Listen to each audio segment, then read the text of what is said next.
I think I think Indiana Jones and the Great Circle is the best Xbox exclusive in years. That is where Mhm. I haven't finished it quite yet, but everything I've seen, because I've Unless it just played, really falls apart. which, well, according to our reviewer and Simon, who's finished it, it absolutely does not. That's awesome. They actually both cited that the story is really good and pays off, Nice. like it goes to a really cool place. I genuinely think I think this is the best Xbox exclusive in years. And if you're wondering, if you think, well, what are you talking about, Ryan? I'm gonna lay out the case, and you guys can disagree with me if you like. Either you two here on the panel with me, or folks in the comments. But I went back just the last few years, and let's look at the last few years of Xbox exclusives, and Mhm. let's put my opinion statement to the test. That Indy's the best Xbox exclusive in years. So this year, we've had Flight Simulator 24, which Mhm. awesome, but got off to a really, really, really rough start. And I feel like kind of nobody's talking about it right now because of that. It's also a sim, not so much a game, and it's just definitely not a They thing for everybody. they sent out a press release about the problems. You know it's bad when they have to like address it publicly like that. And they'll get addressed, but I'm just talking Yeah, about, yeah. you know, It's a so for, bummer though because people are really excited about that game. The people who yeah. are playing it are really enjoying it, but they have it soured by a rocky launch. It's unfortunate.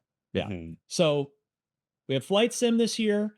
We just got Stalker 2, which again, excellent. The final IGN review, I believe, landed on an 8. I was looking at Mhm. that the other day.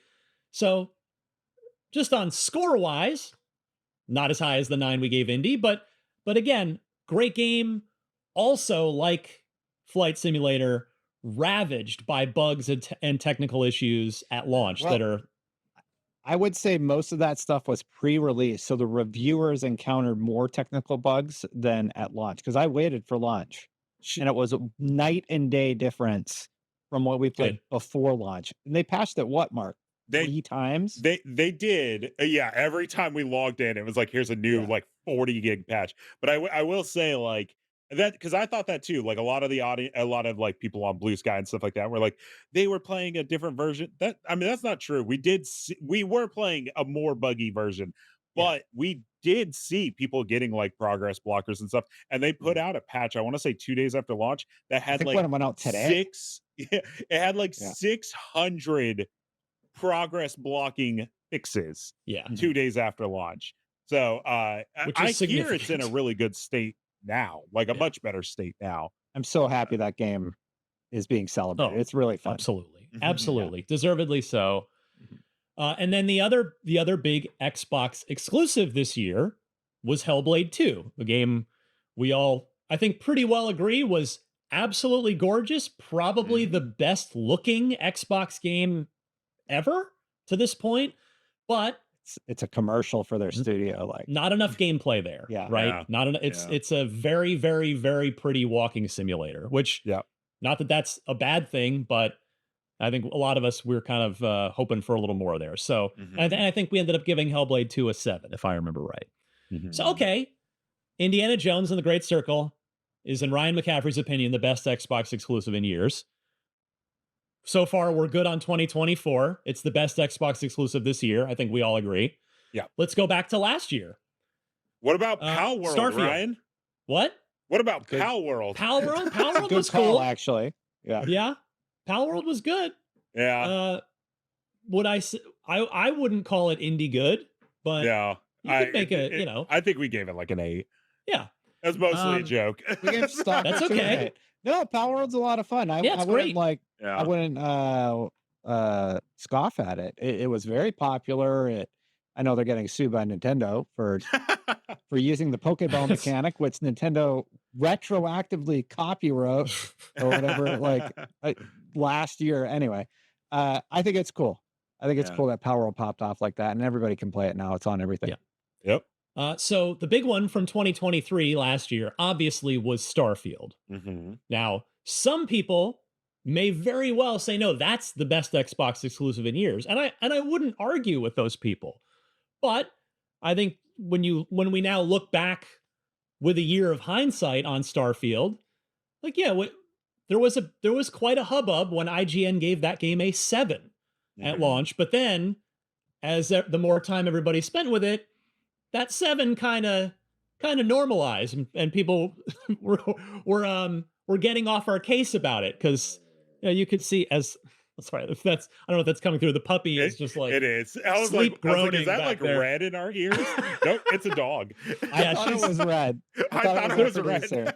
Yeah. There was a really big one earlier that when one of you was talking, I was like, I wonder if they think my tummy just growled really loud. Like, no, it's a 6-month-old service dog puppy right here. But Starfield, I've played a bunch of it. I would put Indiana Jones above Starfield if we're talking about the best Xbox exclusive games. Mark, I know you've played a bunch of it. Would either of you disagree with that? No, not at all. I think Starfield was a 7, and I think it made a lot of people angry. And then a lot of people kind of were like, you know what? It is a 7. I like it. But okay, we get it. Like I've yet to see like a review kind of have that like audience turnaround where they were like, oh, you know what? Okay. I think IGN probably did nail this. Dan Stapleton did nail this one. Yeah. I still like it. And I'm not talking about me. I did like it fine. I think Indiana Jones is better. Yes. Redfall. We don't need to even entertain that. We all know the story there.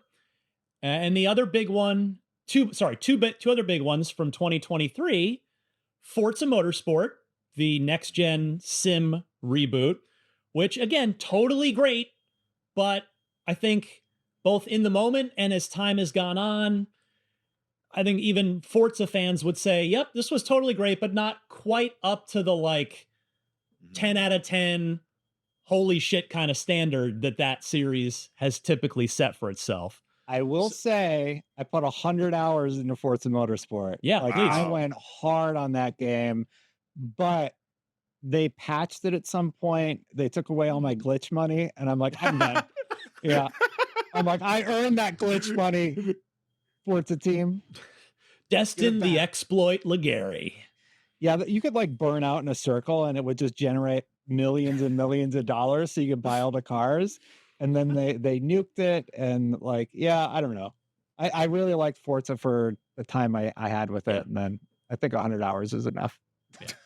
And then the other notable one, the other big one from 2023 is Hi-Fi Rush, which we've all gushed about extensively and justifiably and understandably so. Totally different game, obviously, than what Indie is. Much smaller scale and scope, which some of you might think, well, that actually weighs it even more heavily. Why you might think that Hi-Fi Rush is the best Xbox exclusive in years. But I would not personally put Hi-Fi Rush above Indie. What do you think, Mark? No, I'm the same. I very, very different games, but like my own personal preference, I lock me in a room for a weekend to play one game, and it would be Indie for sure. Yeah. Like if I got to play either of them for like 30 minutes, I would definitely go to the Indie side. I think Hi-Fi Rush is great, and I think Tango is great, but like, yeah, Indie is just like a different kind of, it suits what I want to play in a game a little bit more. I would probably pick Forza. Honestly, if I could only pick one game to be locked in a room with, I might pick Forza. Because, even with your glitch money gone? Yeah, even with my glitch money gone, because like sim racing is really fun when you get into it. Yeah. I never played it. I love Horizon 4 and 5. Hell yeah. 5 is probably one of my favorite games of all time. We'll get to that in a second. 7's really good too. Yeah. So that's 2023. 2022 Xbox exclusives. Yeah. 2021 Xbox exclusives. I just gave you all of 2022's notable Xbox. Yeah. We suffered through it on this podcast, as did all of you. 2022 was a real rough year in Xbox land in terms of quality video game output on the exclusive front, particularly. And then we get back to 2021. And this is where I think the argument, this is how far back you can go. So I think Indiana Jones and the Great Circle is the best Xbox exclusive in the last 3 years, because 2021 we got Halo Infinite. In fact, almost exactly 3 years ago, because it came out in early December after getting pushed a little bit. And I reviewed the campaign, gave the campaign a 9 out of 10. Loved it, still love it. I've replayed it since. I think it's fantastic. Multiplayer, we all agreed the bones of it were awesome. They just had trouble sort of getting their live service sea legs under them, but they've done that, and multiplayer is fantastic. So Halo Infinite, and then as Mark mentioned, IGN's 2021 Game of the Year overall on any platform was Forza Horizon 5, which Great Luke Riley, Forza game. 10 out of 10, deservedly so. It is a masterpiece. And so, yeah, I that's where I am, guys, that I think Indie is the best Xbox exclusive in years, and specifically in 3 years. Do Forza either of you Horizon- want to chime in? Forza Horizon, I would completely agree with that. But I also want to mention Forza Horizon 5, I think another victim of the Game Awards. I think it came out too late. And Did I it? think I don't think it did. No, Mark. I think Am I that thinking one of was just Halo? Halo Forza got definitely came snubbed out too in- late. Forza got snubbed from the Game Awards in 2021 because it came out past the nomination period. It was a big Did Yeah, thing. that's what I'm saying. Okay. Yeah, I that's what thought I'm it was talking about. just the sort of anti-racing game bias that I thought it did get nominated. I'll go back and look here It while says you guys this- talk. it says November 5th is when it came out. No, it was snubbed. Okay. A lot of Yeah. people felt like it was snubbed. Well, We it gave was. IGN gave it the Game of the Year. It was We got it right. so good. Yeah. So good. Yeah. Yeah, Yeah. it's Like- the car game for people that don't like racing games. Like It's it's so so good. good. I don't know what it is. You could just And- live in that game. They honestly don't even Yeah. ever have to make another Forza Horizon. Like they could have No, just they do. They I guess- do. I And guess they we will, want I'm one. sure. But it's After like Fable, right? Well, the second team, there's 2 teams Yeah. now. Yeah. But no, I I would mean, yeah, agree that Indie is the game that Xbox fans have probably been waiting a few years for sure. Yeah. Like to have that, like everybody loves having that moment, right? Like where it's like everybody's playing this game, everybody's loving this game. And I'm not even talking about Xbox versus PlayStation. I'm talking about just any game, right? There's always those great Yeah. moments where everybody's playing. Yeah, the water This cooler thing. game, right? Yeah. And it's like I actually do think that Indiana Jones is going to be that. I think a bunch of people are going to be playing it this weekend. It comes out on Game Pass on Monday, so a bunch of people are going to be playing Right. it next weekend.